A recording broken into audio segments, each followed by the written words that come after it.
Hi, today we're going to look at reverse punch. It's going to be a few videos to get through all the material. So what we'll look at today is the major errors, okay, that a lot of people will make. Most martial arts will make use of a reverse punch, but there's a lot more detail in it than what a lot of people will think. So first of all, we're going to look at the major errors when punching. So I'm going to get my helper in, Helen, to help me out. So Helen's going to get into a reverse punch position. The first thing we're going to look at is the waist, the stance. Okay. A lot of times when people do a reverse punch, they don't root themselves. They're not standing in a proper stance. Okay. The biggest error, I suppose, will be lifting up the heel. If Helen lifts up the heel when she's punching, the idea when you're punching is that you're trying to generate as much power as possible. Okay. And Newton's third law, for every force there's equal and opposite reaction force. It's the idea that when Helen hits me, if you can see here, if her heel's up, there's going to be a bounce back effect. Okay. Now, of course, if you're hitting somebody in the face, this doesn't really matter too much. But if you're really trying to penetrate into the body, if your back heel's solid on the ground, you'll generate more power.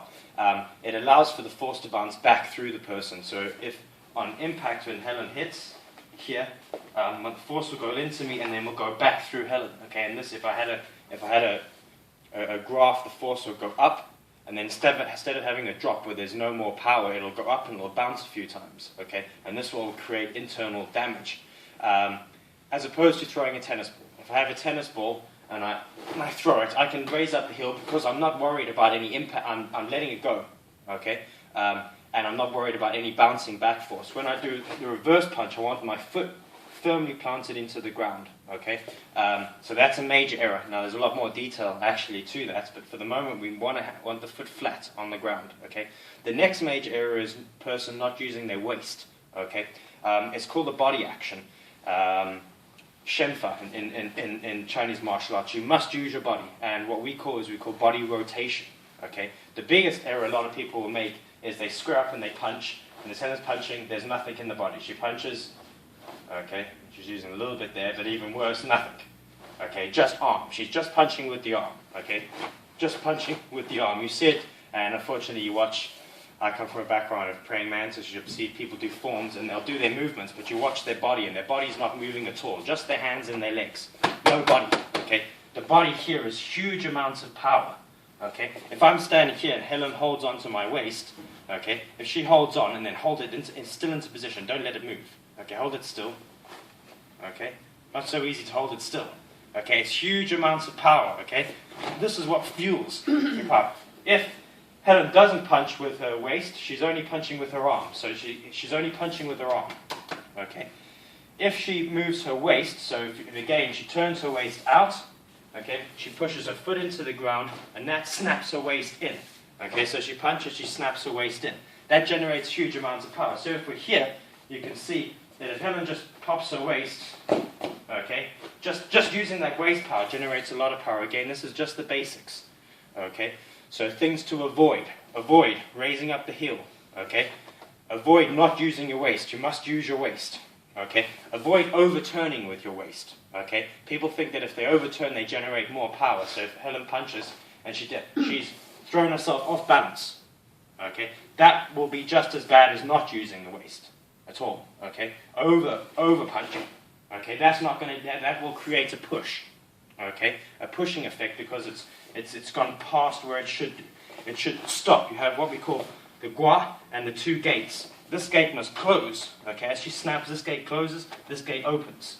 Okay, and again, what enables you to use the waist correctly is the stance. You'll notice that when Helen's standing, you see this foot is over here. It's not in one line. If Helen puts her feet in one line, which traditionally is taught in a lot of styles to begin with, the most basics, you won't be able to use your stance correctly. Okay, it'll be very limited in where you can use this. So you always want a gap between them. Okay. Enough to rotate your waist. The next major error is when you're punching is punches from your shoulder, often seen as this, when they go to start. So, I'm standing and then from position, the first movement that you'll see is this, the shoulder, picking up worst case scenarios, raising the shoulder up. okay? Really bad, okay? Really, really bad. Your shoulder's got to be sunk down, okay? And when Helen punches in here, so she just does a punch here correctly, she punches in here, the shoulder's sunk down, stretched down, okay, in place, okay? This means that the force that hits here will go through. If the shoulder's stuck up, out of position, again, the force will be lost in the shoulder, okay? The shoulder's here, this whole area here is moving, okay? It's got to be sunk down if you want to get the power to come up through the body, through the arm. If the shoulder's up, okay, it won't get through the arm, and secondly, when it hits in here, it's going to be lost. You lose massive amounts of power. You've got to sink that. Now, the next major error that most people will make, people that call themselves masters and high-level people, whatever styles they'll do, they all make this mistake, okay, because it used to be a secret, and it's the elbow. There's often an argument, people will say, you know, Wing Chun styles and Xing Yi Quan will say we punch like this because it drops the elbow down. Because while dropping the elbow down, so if Helen drops the elbow down into what we call a sun fist punch, okay, by keeping the elbow down, the force will go down into the body, okay. They would all say, to styles like Wing Chun, we would say this punch is wrong, okay, because the elbow pops out, okay. And by popping the elbow out, you actually isolate your pectoral muscle and your bicep muscle, okay. So you're only punching from your arm when you punch like that. They are correct. What they're correct about it, this is not the correct way to punch. However, the real reverse punch is drop down at that angle there. You see? It's like so. Not like this. Why? Because if Helen just turns so we're facing the camera, okay, and just over here, perfect, okay. If Helen keeps her elbow out, okay, position, just like you'd bench press, okay, and here, she'll feel her pectoral muscle grab now, okay. As she's in this position, she can lock it as best she can, but keep the elbow pointing this way, so a completely flat fist. Okay, you press, I press. And you can try this with your partners. Okay, you press, I press, and here, arm will give every time, and you'll feel, if she puts her hand onto her pectoral muscle, she'll feel it grab. That means you're punching with your chest. What she does, she drops the elbow, so it almost points like a 45-degree angle down, and turns the fist slightly here, drops the shoulder. Now when she presses, okay, all the force is going straight through the body. As soon as she pops out that elbow, watch, so keep it pointed down. Okay, press and then pop out that elbow. Okay, but really try to hold it. Pop out that elbow. Okay, it grabs. As soon as you pop out, that's why when you do bench press, people do gym, you keep your elbows out. If I started bench pressing and cut my elbows in, I'd be told what? Stop using your triceps. Stop using your lats. Keep it out to isolate the pectoral muscle. If you punch, and this is the biggest mistake, watch. Elbow out. Okay, or they think they're doing quite good, elbow sunk down. They punch, but they land with a completely flat fist. An elbow pointing to the side. Wrong. Okay, it's not correct. Okay, but unfortunately this way here has been lost. Okay, of a 45-degree angle down. Okay, so the difference between this and this is actually very minimal. It's about what power you generate. We'll talk about that in the next videos. The wrist, a fairly obvious one. I hope nobody that does martial arts makes this mistake. Okay, so if Helen comes in here, you see that. Okay, okay. Or that, okay? The wrist must be straight, okay? So the wrist must be straight, and then the next one would be leaning, okay? You've done everything correct, okay? But when you're punching, just like we talked about hyperextending, okay, would be leaning. So Helen could have a lean in the torso. And even if like that, that's fairly obvious. If it's here, and I stand here and I pull, she's not going to be able to resist, okay? Now, it's actually, you have three parts to your spine, okay? The lower, the middle, the top, okay, and the head. Everything has to be in one straight line. If Helen keeps everything in one straight line, okay, but she looks up, okay, but try to resist, look up, and look up, okay, and now look down, okay. Now she must look straight forward. The spine has to be all lined up correctly. When she lines it up correctly, okay, she has huge amounts of power. A misalignment as small as the neck throws off your power massively, okay. And then the last major error that people will make when punching is they punch in line with the shoulder. So when Helen's punching, and here, if this was her midline, here, okay, she punches in line with her shoulder, okay. She must punch in line with her center line, okay. And I suppose there's another major error, there's lots of little errors you can make, would be the other hand, okay, is the chamber hand. If we're doing the reverse punch for the moment, okay, the most basics of it, when Helen punches, this hand must pull back and twist back right to the place here. If it's sitting on the hip, boom, is wrong. Okay, it sits in this little fatty area here. Okay, watch if Helen faces me and she punches. Okay, if you wouldn't mind reverse dancing, so just changing and punch the other one. Okay, and then sit that hand on the hip bone when you punch. Okay, so just punch. Incorrectly. Low. Yeah, keep it low.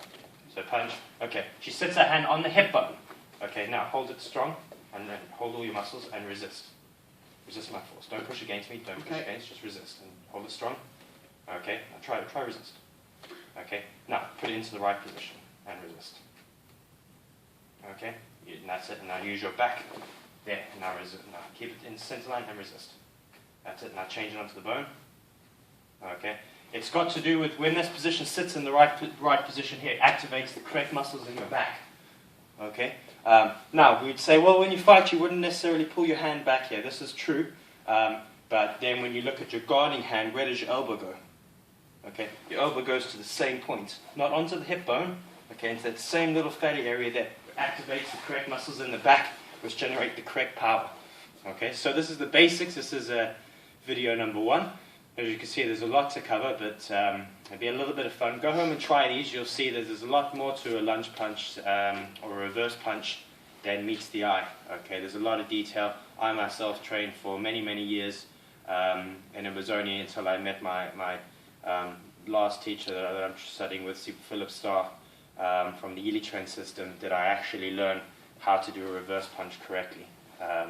Until then, a lot of these details I didn't know, and I'd studied in China and many places, okay, and a lot of these details have been left out, and I see people from all countries and styles and different levels make this mistake. It's not about a stylistic thing, okay, it's body mechanics, okay. You can't say, well, I punch this way because my style says it's that way. Well, if your style says it's that way, your style's saying they want you to punch weak with the elbow out, okay, the elbow down, and again, of course, you can say, well, I can punch somebody in the face, I can hurt them. Of course you can. I can get a 5-year-old to punch you in the face and hurt you. It's not about punching somebody in the face and hurting them. It's about trying to generate as much power as possible. Okay? And by leaving the elbow out, you're isolating your bicep and pectoral muscle, which means you can only punch from the weight and the strength of your arm. Okay? Martial arts is supposed to give smaller and weaker people an advantage over bigger and stronger people, which means there's a technique to it. Okay, so don't just ignore these. Go home and try it, and you'll soon realize you pack a lot more power. Thanks for listening. Thank you. Goodbye.